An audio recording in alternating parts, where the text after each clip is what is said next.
চট্টগ্রামের পটিয়ায় প্রকাশ্যে জুয়া খেলার অভিযোগে মোট 4 জনকে গ্রেফতার করেছে পটিয়া থানা পুলিশ।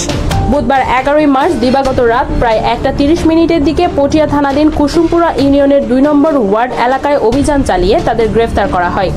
পুলিশ সূত্রে জানা যায়, চট্টগ্রামের পুলিশ সুপার মোহাম্মদ নাজির আহমেদ খানের সার্বিক তত্ত্বাবধানে এবং অতিরিক্ত police super Patiya circle Noman Ahmad, PPM ও পটিয়া থানার অফিসার ইনচার্জ মোহাম্মদ জিয়াউল হকের নেতৃত্বে এসআই মোহাম্মদ ইউসুফ আলী মৃদা সঙ্গীর ফোর্স নিয়ে অভিযান পরিচালনা করেন। অভিযানে কুসুমপুরা এলাকার মা ডেইরি ফার্মের হাজী দুলাল মিয়ার বিল্ডিং এর নিচতলায় প্রকাশ্যে জুয়া খেলার সময় মোহাম্মদ হারুন, ফয়েজ আহমেদ, মোহাম্মদ শহীন আলম নামীয় 3 জনকে গ্রেফতার করা হয়। এই সময় তাদের কাছ থেকে জুয়া খেলার 2 সেট টাস, নগদ 9,400 টাকা এবং হিসাব রাখার একটি খাতা উদ্ধার করা হয়। এই ঘটনায় পটিয়া থানায় 1867 অনুযায়ী মামলা দায়ের করা হয়েছে। এই ঘটনায় পটিয়া থানায় 3-4 দ্য পাবলিক গ্যাম্বলিং অ্যাক্ট 1867 অনুযায়ী মামলা দায়ের করা হয়েছে।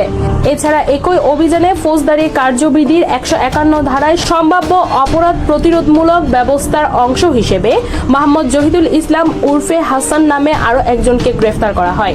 গ্রেফতারকৃত আসামিদের যথাযথ পুলিশ স্কটের মাধ্যমে বিজ্ঞ আদালতে সুপার্দ করা হয়েছে বলে জানিয়েছে পুলিশ।